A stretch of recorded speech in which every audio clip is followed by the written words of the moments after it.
Hey, good evening, people. So, I wanted to share another little concept with you guys tonight that I think is really beneficial, and it has to do with basically expanding your chord vocabulary.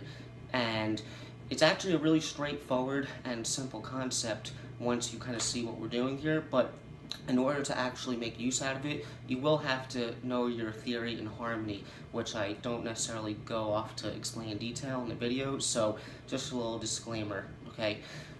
So basically, like the title says, this can potentially exponentially increase your chord vocabulary, and interestingly enough, it could actually do that without even potentially learning any new shapes. So you think, like, how is that possible? Well, I'll show you. So basically what it comes down to is this. Anytime you learn a chord, doesn't matter if it's a root position chord or an inversion, we typically tend to learn that chord and we give a name to it, a traditional label, and we understand that chord or that shape or that voicing as whatever label we learn it as. But the thing is, you know, chords can function differently depending on what note might be in a theoretical bass or what the bass player might be playing. So people actually don't even think about this, but depending on what note is in the bass, the chord can actually have multiple different functions. And the way you do this is basically by keeping a bass note consistent and moving the chord or the shape through all 12 keys and see what kind of viable options that you have. And you're never going to get a chord that really will give you 12 viable options in all 12 keys, but you'll usually get at least a few for most chords. And maybe it sounds a little complicated what I'm saying right now, but let's just crack into the example, and once we start doing it, you'll see it's actually a pretty simple concept. So the chord that I want to use to demonstrate this is going to be a major 7-9 chord. So like here, that would be like a C major 7-9. Pretty common guitar voicing that a lot of people know. Now, for this type of exercise, you can literally actually do this with any chord you want, but I think that the best chords to start with would be chords that have the lowest note or the note in the bass on the A string, which is what this major 7-9 shape is, okay? And the reason why is for the sake of our ears and hearing how these different things function in different keys. What we want is we want to keep a bass note consistent.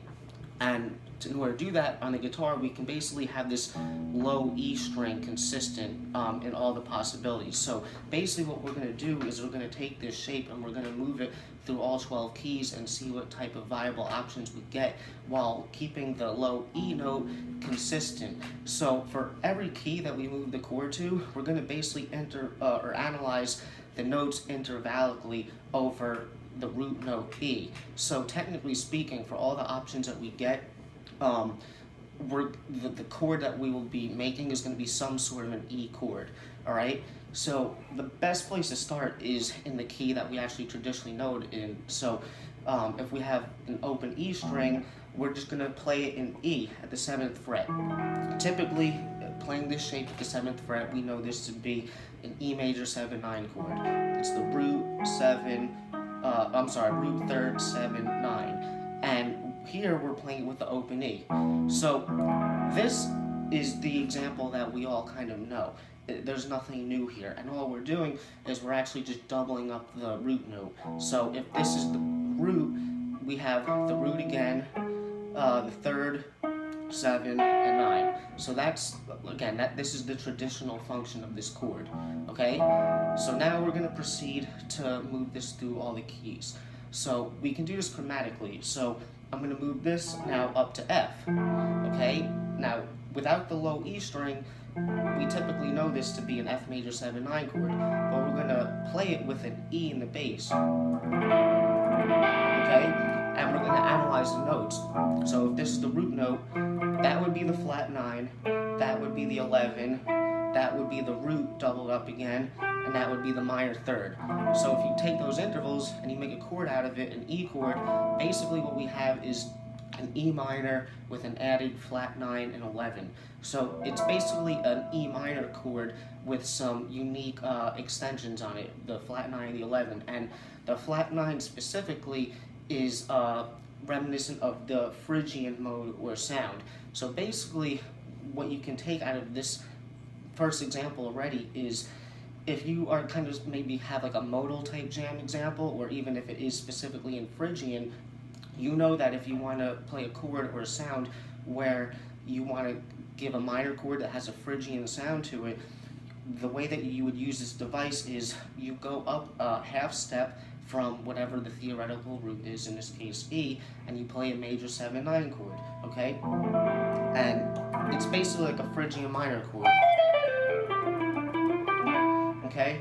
And this should make sense because, again, Phrygian is the third mode, and the chord built off of it, it's like the 3 minor, and in a major scale, the 3 is the minor, and then you go up a half step, and you have the 4 major, it's the Lydian chord. So essentially all you're doing is you're playing the 4 chord with the 3 root in the bass. But because the E is in the bass, we're naming it as an E chord. Okay, so that's the first function here that's new. Basically, this is a device that you can use to make a cool sounding minor chord. Alright?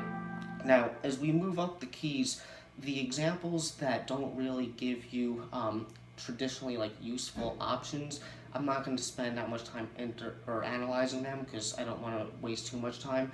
So just you can analyze it yourself if you want. But if we move this now up to F sharp and we play an E in the bass, that doesn't really give a good option because that chord has an E, an F, and an F sharp in it, so it doesn't really work. So moving right along. The next one is actually one that a lot of people probably already know. If we play G major 7/9 with E in the bass, again, the G is the third, the minor third, the B is the fifth, the F sharp is the 9, and the A is the 11. So basically, it's like another type of minor chord, and this should make, it's good for Dorian type sound. And again, it makes sense because really all we're doing is we're playing the relative major of whatever the minor chord is, and most people should know that those chords are pretty interchangeable. Okay, so that's the next option. Alright, the next one, moving it now to A flat. This is a really cool example. So, if this is the root, here we have the major third, sharp 5, sharp 9, and flat 5. So this basically gives you a really cool E altered sound. And an interesting thing to kind of note about this is it has the major third in it, and it has some altered notes, but it doesn't have the 7th. And it's still, even though it doesn't have the flat 7, what it doesn't have is the major 7. So that's why it's still like, it's sometimes interesting voicings. It's not about what notes you put, but what notes you leave out. And the fact that it actually is leaving out the 7 kind of gives it a unique flavor, I think. So this is basically an option for like an altered dominant thing. Basically, you play the major 7/9 shape up a major third from the theoretical root. Okay, moving right along. Next we have A. So here we got the 11, the 6 or 13, the major third, and the 5th. So this is basically just a regular type of major sound with some extensions on it, and it's got the regular 11, so it's more of like an Ionian type sound. Okay. Next example is really cool. So now we're playing the B flat major 7/9 over E, and here we have the flat 5, the flat 7, the 11, and the minor 6. So because it has the flat 5 and the flat 7, basically we can think of this as like a cool half diminished sound with some other extensions in it. So basically this is a really cool option that you can use for minor 7 flat 5 or half diminished type sound. Okay, moving right along. I'm going to move down the octave now. So now we're in B.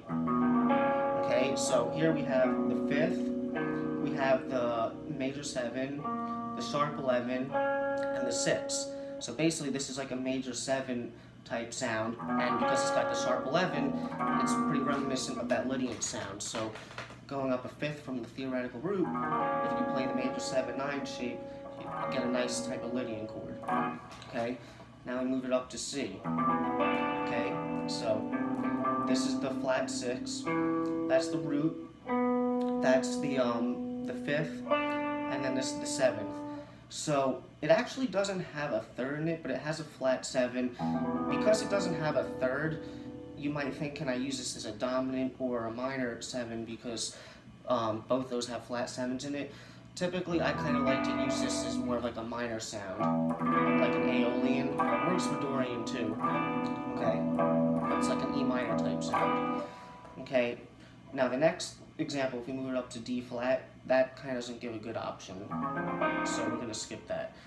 Okay, and then we actually have one more working option. So now if we move it up to D, with E in the bass, we have the flat 7, the 9, the 13, and the root. So basically, because we have the 7, and then we have the 9 and the 13, it basically works itself out to like a dominant 7 suspended type sound. Okay, so it's another type of dominant, but it's the other end of the spectrum from like the altered dominant type sound, so it's nice to have that type of dominant flavor too. Okay, and then if we were to move it up to E flat, it's not really a viable option. Okay, so hopefully you can see what the idea is with this concept, is that you can basically take chords and move them around while keeping a bass note consistent, and see what other uses you can basically discover, and they can give you some really cool sounds if you really put the time into it. Alright, and with this particular example, with this major 7-9 shape, this is a really good example because as you can see from what we had, we were able to get pretty much all the main types of like basic chords that you would typically find in songs. We had a couple different types of minors. We had Phrygian, Dorian, and like Aeolian type sounds, all different types of minor flavors. We had a couple of majors. We had more of like a Ionian type sound, and then even a Lydian type option.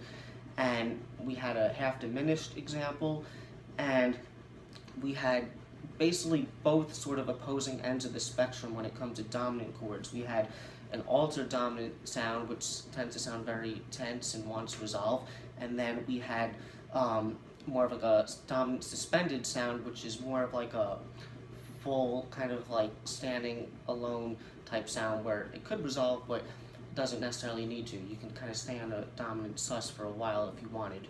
Okay, so again, the more chords that you basically work this out with, the more you will get out of this concept, but this was just one example.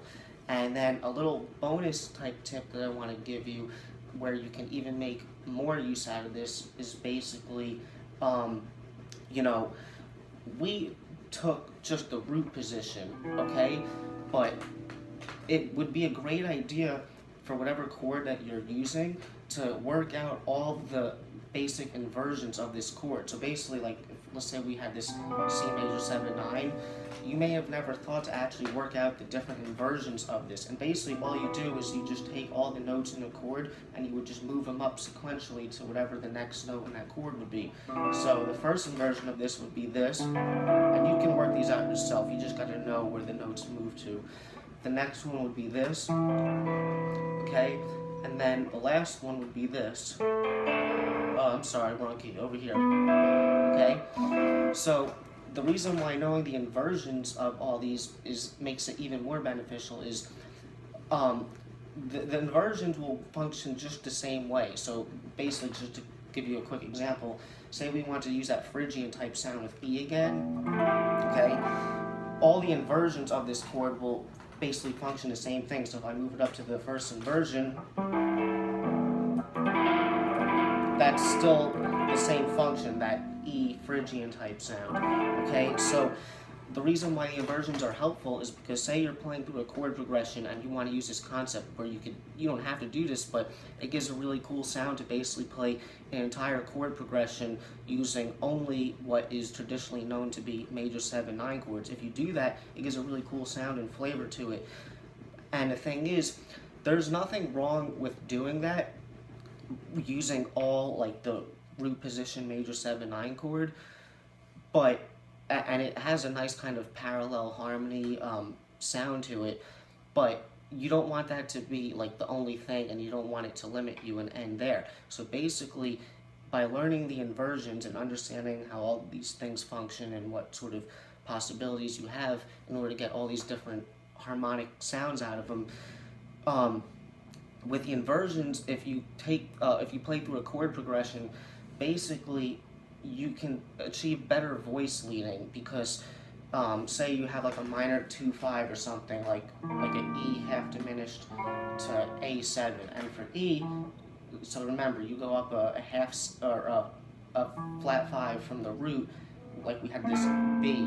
So say I want to play that chord, I'll play it over here, right? And then for the A, say I want to play that altered dominant thing, which is up a major third from the root, which would be this chord here. But to go from here to here, again, it's not that it's bad, but it's kind of jumping. So if you have the inversions, you can have much smoother voice leading. Oh, I'm sorry. Right, and then resolve to D minor. You know, I didn't play a chord like that for there.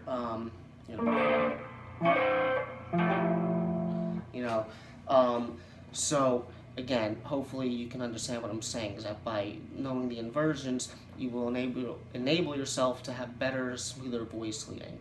Okay, so I kind of rushed through this here, but hopefully you understand the concept. And like I said, I kind of like to just present the concept to you, give you a little example, and hopefully you understand it. And as you can see, it's actually a pretty simple concept, and once you start applying it to different chords and stuff like that, like with anything else, the more you use it, the more you'll get out of it. So I hope that this really opened up your thinking in terms of harmony and chord possibilities.